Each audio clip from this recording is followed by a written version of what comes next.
Hello and welcome to the first developer session for EGX. Thank you so much for coming. I'm Chris Bratt from Eurogamer, and it's my pleasure to introduce this session for Little Nightmares. I imagine most of you are already familiar with this game, but if you're not, the developer, Tarsier Studios, are known for their work with Media Molecule. They worked on games like Little Big Planet, Tearaway, and you can sort of see that in this game. I mean, it's a 3D platformer, you're a small character, the world's massive, but it's also really quite freaking creepy as well. I guess that's the big difference.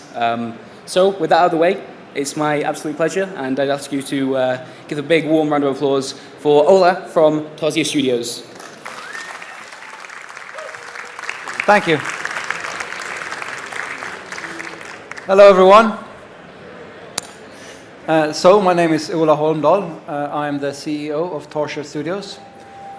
And we're all here today to talk a bit about Little Nightmares. But before we get started, I'd like to show you the trailer, just to frame the discussion, and then we'll go on to speak about some particulars.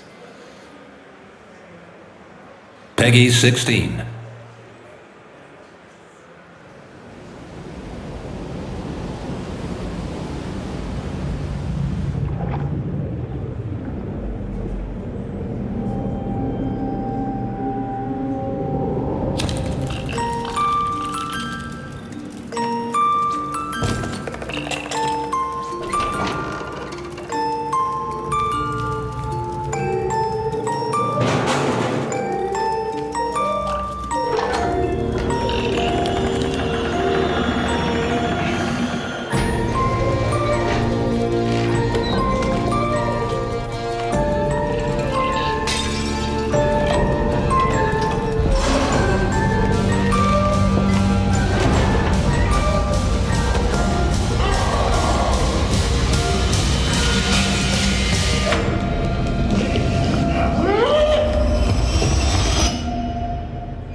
Thank you. It's great to be here in Birmingham, representing the team who make this game.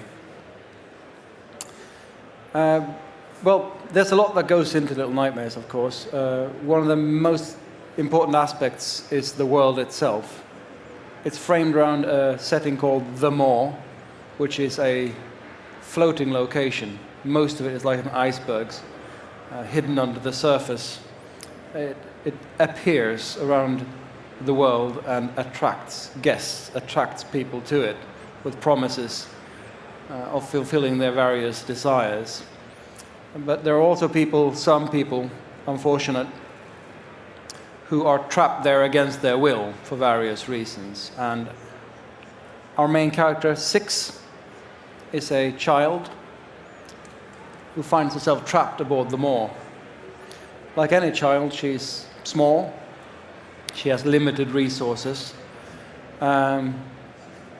Everything is rather outsized and new to her, so she has to use what she has, her agility, her problem-solving ability, her courage, and her smarts to figure out a way to escape.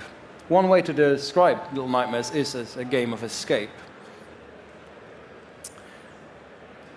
And in the 6, inside of the Maw, experiences everything through the eyes of a child. One of the most powerful main themes of the game is childhood. So the world is warped as seen, or as if you imagine yourself listening to a story recounted by a child, and the table was all the way up there and I couldn't see what was up there, and then there was a sound and I ran, and this guy came in and it was terrible, I didn't know him. A lot of the visuals, the audio, is inspired by that feeling, that idea. And everything's necessarily outsized for 6, which means that in this sort of dollhouse world where you can look in and see 6's adventures and control 6 as a player avatar, you share that feeling and you share the challenges that come with that. But it's not all challenging, of course. Since childhood is a carrying theme, playfulness is important. Jumping, balancing, moving stuff around, breaking things, even opening a door can be both a challenge and an adventure, and we want to catch. It's a game after all. It should be fun to play. It should be fun to solve problems and puzzles. And there should be a joy of movement in it and a joy of interacting with the world around you. But if play is one side of childhood or experiencing the things for the first time, another powerful element is necessarily fear. So as quickly as something can be exciting or inspiring, it can turn dangerous or unknowable or hard to see and hard to understand. Six has a number of abilities to help her there. She has a lighter, she can light her way, she can whistle to attract attention or kind of listen for things. But a big part of the game is creepy, is atmospheric, is trying to figure out what this means to you and if it's safe or not and what you should do with it. Because the entire team, the creative team, the narrative designer, the art director, the lead designer, the level designers, all collaborate, right, to bring this game to life and fill it with content. And on the theme of childhood, a lot of very basic fears and a lot of very basic nasty scenarios made it into the game, such as not being safe where you think you're safe, or not being big enough or fast enough, thinking someone's out to help you, but maybe they're not. You still don't quite know, even after a while of interacting with them. So you'll encounter a lot of those kind of misadventures and adventures and have to find a way past it. Because the Maw don't only have guests or prisoners, there's also the inhabitants of the Maw. And this is the chef, for instance. The chef is absolutely obsessed with its work, loves preparing dishes, loves cutting up meat, loves being the master of his domain. And if Six ever makes it in there, that can be quite a problem, because you could be seen as pest, vermin. You could, worst case scenario, you could be mistaken for a new ingredient and used as one. Anyway, suddenly, with the densians of the Maws being so much more powerful than Six, bigger, stronger, most of the time faster, with better reach and a much greater capacity for violence and wrongdoing, you as a player have to look at the world, you have to see what's going on, you have to sneak, you have to hide, you have to figure out what's the best course of action. And that's one aspect of it. But sooner or later, that's not going to be enough, right? You're going to be turning into action gameplay where you have to make quick decisions, left or right, jump or run. And there's one thing to talk about these things. I figured I'd ask my colleague over here, Charlie, from Bandai Namco Entertainment, to play the demo as it is. And we can see some of the gameplay and some of these experiences. And I'll see if I can describe what we see on screen. So if we can get the demo up on the main screen.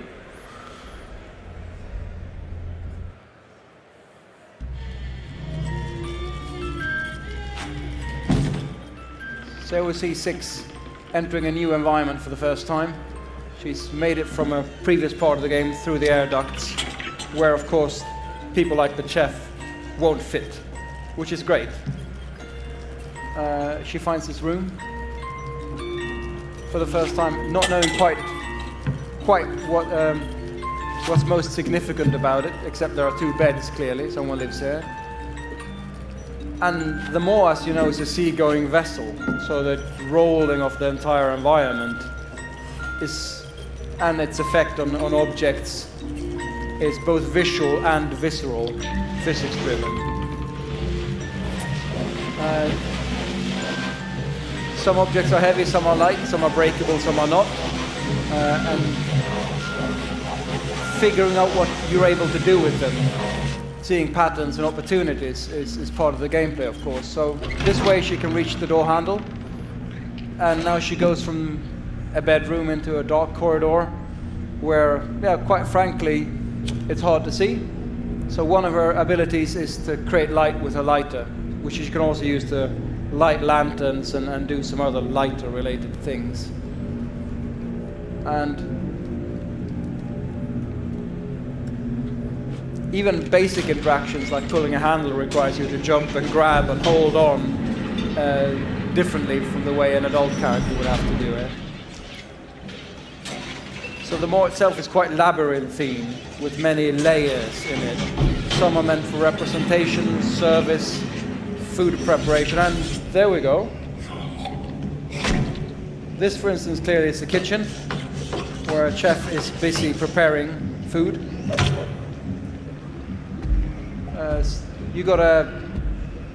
It is a 3D game. Even though we lock the camera in what we think of as a dollhouse perspective, which emulates how you would look into a world as a person, it is a full 3D game, which means you can go the long way around, you can go behind things, you can run, jump, slide, and maneuver freely in 3D, which really adds into the action gameplay and the interactions with the figures that work down in the Maw.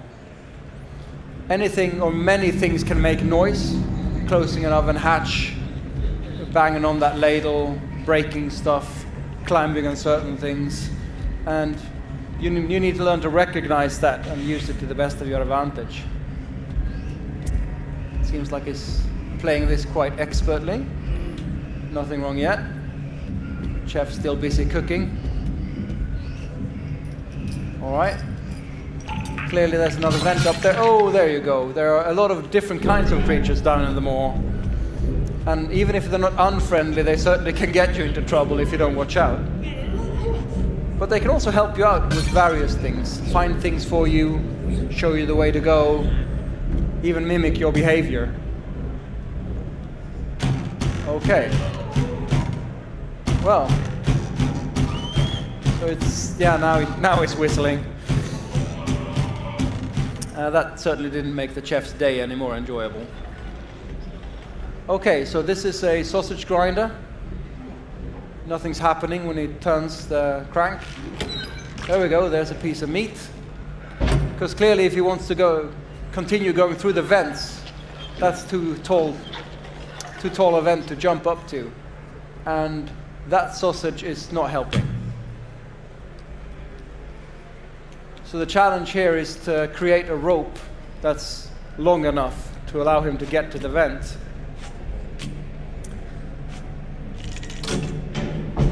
Okay, the meat clearly came from upstairs, and we work with a narration in the game. We don't use dialogue. We try to stay away from cutscenes and anything that takes control away from you. We want to recognize that we chose to do a computer game, right? So you should be in control as often as possible, and you should have to be responsible for your actions. You can't pause at any time.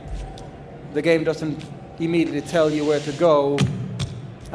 You certainly can fall to your death or run into all kinds of trouble unless you manage your behavior. But it also gives you a lot of opportunities.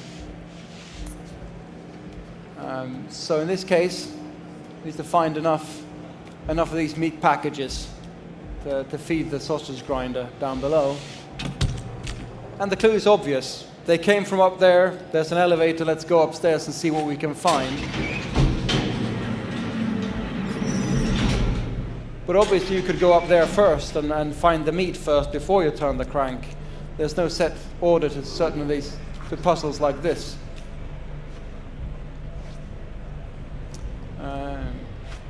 All right. Here we go.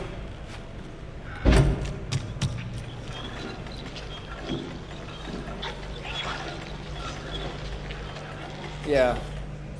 Lovely sausage physics there.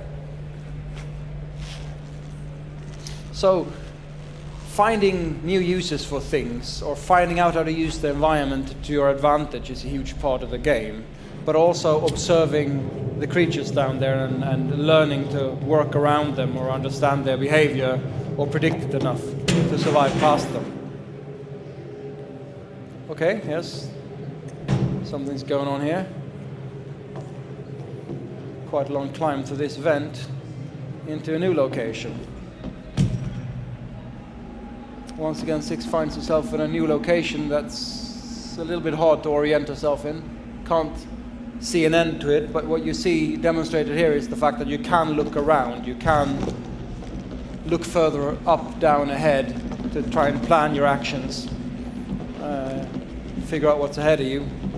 Clearly she's slowed down by this deep sea of debris, and there is something coming for her, and that is not a great way to end your day.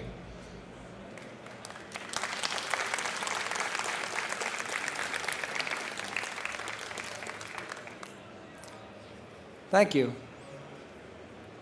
So this demo clearly was put together to showcase some of the various types of gameplay, types of encounters, types of environments you can see in the game. And like I did mention during the game, we have a very clear narrative ambition. There is a story being told throughout the game. You have a starting point. You work your way through the moor to see about escaping and finding your freedom. And you see and learn a lot of things and skills along the way that becomes a story. Because, at least in our perspective, stories in games are about the stories you create as you play the game. That time I dodged that thing, that time I found the use of that new path and unlocked it. That time I figured out how to do the jump right. And there's also a lot of various types of imagery in the game. The creatures that are in there, the scenery. A lot of this is very open to interpretation, and that's by design. A really good story requires of you, whoever listens to or takes part in the story, to help fill it out and help create it as you go. And that, to us, is a very delicate balance as a creative team, to create a strong experience, to have authorial intent and give you a story, but leave it open-ended enough and exciting enough to have each individual who plays the game help create it in their own mind and create unique meaning when you play the game.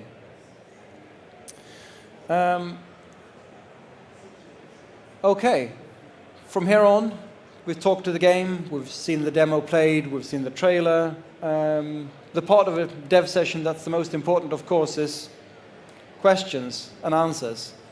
So we're going to put a mic up here. We're going to see if we can raise the light level a little bit. Mic's being put right down there in the aisle. Light is coming up a little bit, and let's just open the floor to questions. That's why we're here. If you want to ask a question, just walk up to the mic and we'll take it from there. Hello. Thanks very much for the demo. It was really good. Thank you for coming. I wanted to ask about the sound design. I noticed it was really quite good, all the different sound effects of the meat landing and everything like that. I was wondering if you could say something about your process with sound design. First of all, I'll say meat sound effects specifically has been a very time-consuming task in this project. A lot of time and energy has been put into finding good meat sound effects because it's central to the theme. We have an audio director named Tobias Lilja that's been with the company for years and years and done a lot of good work. He's fantastic. I feel he's really outdone himself with Little Nightmares, because not only have we made choices in terms of music, what kind of music, how much music to use, but also to use environment sounds both to set the ambience and explain the game and the theme of the game. And that requires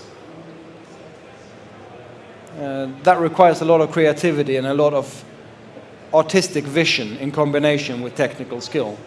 So Tobias has been involved since very early on in the prototype stage from 2014 and been a part of the lead team and the creative process and has a lot of inputs.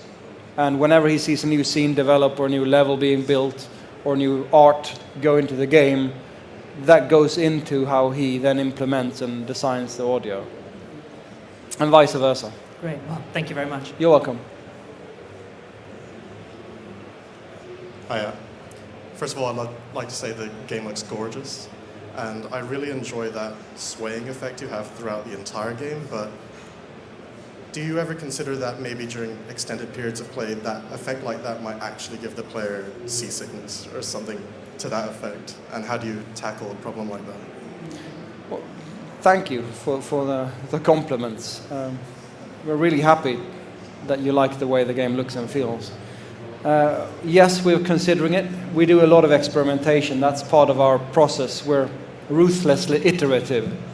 So we've tried with, without, different levels of intensity. We've toyed around with the idea of having storms that create really violent movements of the ship.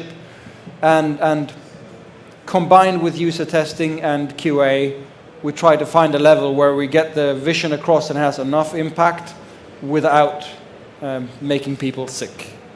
So we're aware of it and we're working actively with it, and certainly this will be something we work out throughout an entire dev cycle to find the right balance and make sure people can play and be comfortable. Thank you. You're welcome. Wow. It's very tall. It looks really cool.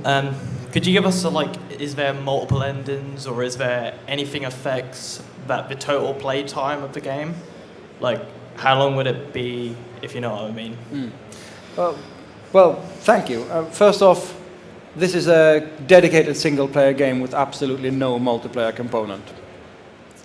Full stop. And I'll add to that, in order to make this game, because it is a relatively small download of digital title, and give it the production values that we want and get the quality level that we want, we need to make a lot of choices. And one of the choices is to focus extensively on single player, put a lot of energy into atmosphere, world building and core gameplay, and find gameplay loops that allow for enough growth and variation to carry a decent length game. It will be many hours long, I can say that. The absolute details of playtime are still being hashed out. It's not going to be tens and tens of hours. So if that gives you a ballpark. Yeah. Thank you. Thank you. Hi, I was just wondering, where did you get the inspiration for the kind of character design for the chef? Because it's a very unique and creepy looking character. Thank you. Well, I think I agree with you. We don't see those character designs very often. The short and simple answer is that our chief concept artist, Jonas Berlin, is where it comes from, and his sick mind. Funny story, the original, the genesis of the concept that became Hunger and then Little Nightmares started out sort of as a concept jam with our art director Pelle, who's one of the co-founders of the company, and Jonas, our concept artist, where Pelle created this character, was small, skinny, and this bright yellow raincoat, and Jonas created creatures around her, and that energy that came from that relationship just was very titillating and interesting to us. So we said, this is very striking, this tells us something, we have to figure out what kind of a game this is. So what I'm saying is that the main character and these creatures sort of were born together, and the relationship is the core of the game. Thank you very much. You're welcome. Hello. Hi. Hi. Great game. Looks incredible. Can't wait to get my hands on it. There's a consumer booth where you can play it. I have seen. Yeah, it's going to be good. So the question really was, Little Big Planet, how much of the community-created content and different things like that, and like working with the community has inspired a project like this, or has it at all? I don't know if like... Wow, another good question. And we did really spend a fair amount of time working with Little Big Planet, and that has left an indelible mark in our company DNA. Like I said, it's a very dedicated single-player experience, because that's the only way we can reach these production values and the quality we're after that are important to us. But Several of our designers, level designers specifically, are old LBP creators that we took on board from the community. 3 of them specifically at this time, out of 4 level designers. And they've stayed with the company and grown with the company, made the transition into Unreal Editor and making open 3D gameplay. But their background is a huge part of the genetics of Little Nightmares. That's wicked. That's awesome. I mean, it bleeds through. You can like see the kind of the influence and stuff. So awesome. You're welcome. Hi there. Yeah, I'm really enjoying the demo so far. It's really grabbed my attention. Thank you. I've got a question. I can't remember if you said there's no narrative or very little. Will that be explained, like the lore of the story? And if not, will there be considered like concept art books with, like your lead designer's imagination written down, inspiration? Well, I'm not going to make any promises in terms of companion material, but I won't rule it out either. Our hope is that the narrative that we create and put in the game is strong. It's rather minimalistic, like I said, but to us that doesn't mean it's not there. We have a narrative designer attached to the project who helps create the narrative. There's a very strong story backing and sort of arc throughout the game that we want to offer up to the players. But yes, I mean, in the case that it could do with some backstory, more explaining, or at least sort of some entry points. We'll see about that. Some of that, especially... no, sorry, I can't speak too much about it, but we have some little exciting things going on there. Look forward to it. Thank you. Thank you. Whew, nearly said too much. Hello, I'm really enjoying the demo at the minute. And the art style and the visual effects are, well, breathtaking. And did you get any inspiration for the light and the dark contrasting against each other, especially through the level transitions?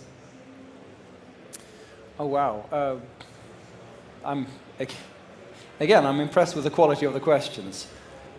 Certainly there's inspiration. As an artist, you are what you eat. That's just, that's a given.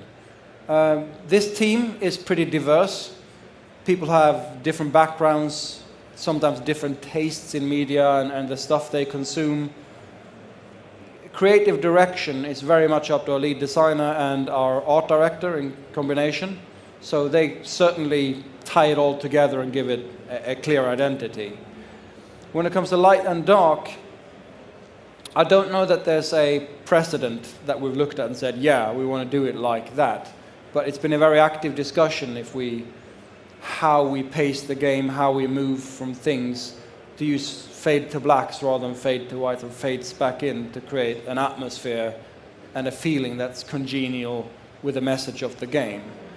When it comes to the art style and its visual effect, that it stands out, I'd say, from my perspective as a CEO, I'd say our art director is both very good as an art director, and one of his best qualities is finding raw talent in people and bringing it out and polishing it up to the level where it can go into the game in the same sort of world as everything else. And I think finding people who are very inspired and have a great need to create these environments and these monsters and these bits of food, and poking them to do their very best and be uninhibited in doing that has created a lot of this art style, I think. Thank you. Thank you. Hi. You briefly discussed that the character 6 and other characters within the game interact differently within the world, and about the motion. I was wondering if you encountered any interesting challenges with sort of implementing the physics within the game. I'm sorry, I caught everything but the last part. Did you encounter any interesting challenges when implementing the physics within the game? Yes. Can you discuss any? Working with physics is exciting. often unpredictable, expensive in terms of how much time you have to spend on all the core inputs and controlling bugs and keeping physics kind of wild, crazy, and realistic enough to be really interesting. So a lot of energy has gone into the core gameplay, the interactions, the movements, the physicality, the tactility, the weights of things, the friction against things, to help you connect to a real little miniaturized world. If we've encountered, I mean, we have so many bugs that we remember that have been absolutely hilarious, that aren't most of them in the game anymore.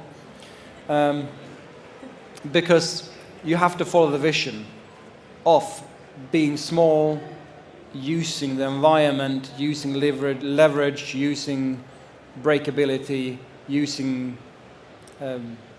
stacking, etc., to conscious advantage of the player. That we feel that we've found a good balance between the chaotic nature of game physics and a game where making choices and experimenting really affects how well you do in the game. But the errors and the bugs, they're just too numerous to talk about. It's a long walk to get there. Great, thanks very much. You're welcome. Hi, I have two questions for you. The first is, this game reminds me to Coraline the movie. I mean, it's a little girl in an alternative world with a yellow raincoat. Did you get inspired by that movie? Who says it's an alternative world? No. Looks like. Were we inspired by Coraline? Not actively, I believe. I mean, it's not like we sat down and said, here's a mood board, let's take this, that, and see what happens when we mesh that together. We did go with a sort of a stop-motion, almost claymation style of animation, which certainly it shares with Coraline and many other fantastic things. And I think that artistic choice for Coraline was probably made for similar reasons, to evoke the memories and feelings that come with that aesthetic. And also know that Coraline has a yellow raincoat that is very similar to Six's.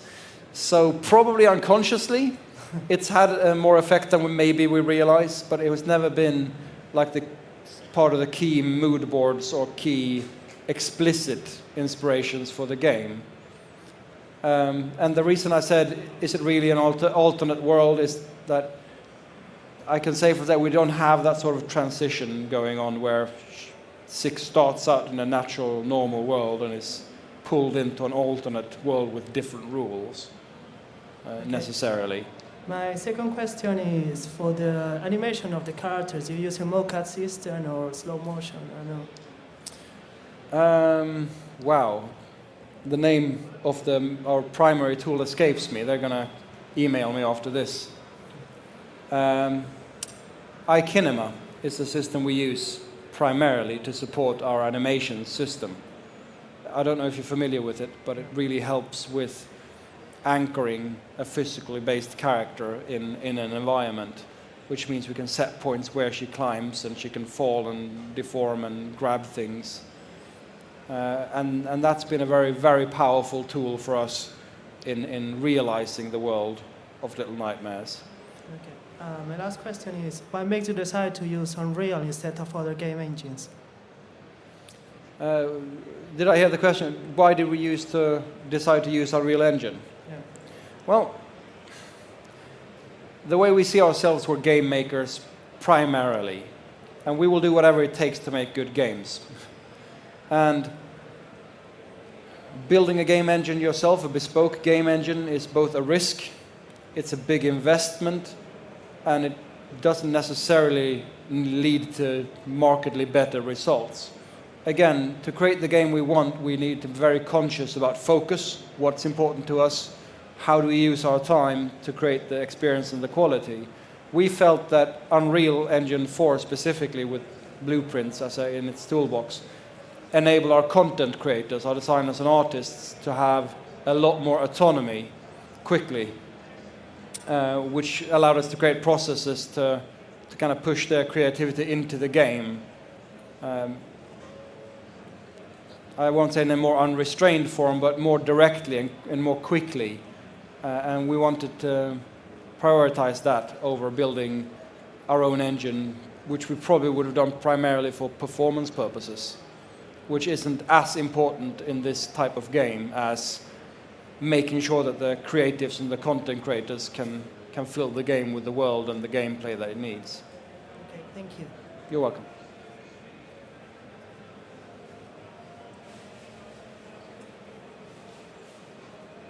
Is that the end? Apparently we've run out of time, Ola. Thank you so much, that was brilliant. Excellent. As you already pointed out, if people want to play the game themselves, the demo is that way, is that right? You listen, right, there's these big frying pans full of sweets as well, so it's worth going along. And yes, if you enjoyed the session, there's another one at 2 p.m. with Oddworld, and yeah, you can come back for that. If not, thank you for attending, and thank you so much to Ola. Thank you. Thank you for coming. Great. Really enjoyed it. Thank you. I think that went rather well. Yes.